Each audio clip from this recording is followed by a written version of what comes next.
Hello everyone, it's Frances with Your Book of Memories. Thank you so much for joining me for this quick little project share.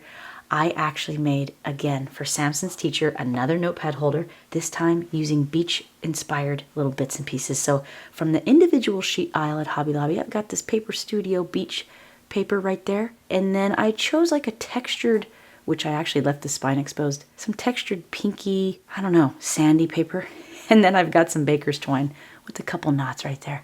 That kind of makes me think of like a net or something. And then this is actually sort of a driftwood type of thing that I ended up fussy cutting around to make it look like a piece of wood, and then sort of like a sign. And right here I came with my calligraphy pen and wrote "By the Sea" right there. And then we've got like a La Petites by Paper Studio, those little glossy, glittery stickers, and some sheer ribbon from the Dollar Tree. So simple. This worked up in about 25 minutes.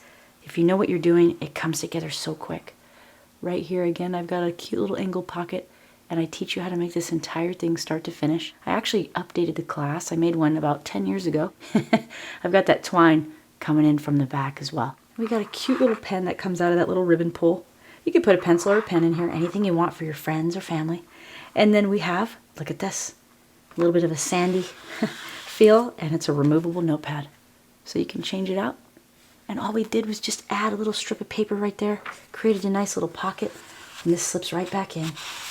And it was just unbelievably fun to make. And if you're a beginner, this is a wonderful book to learn from. Thank you so much for spending your time with me today, and I'll see you next time.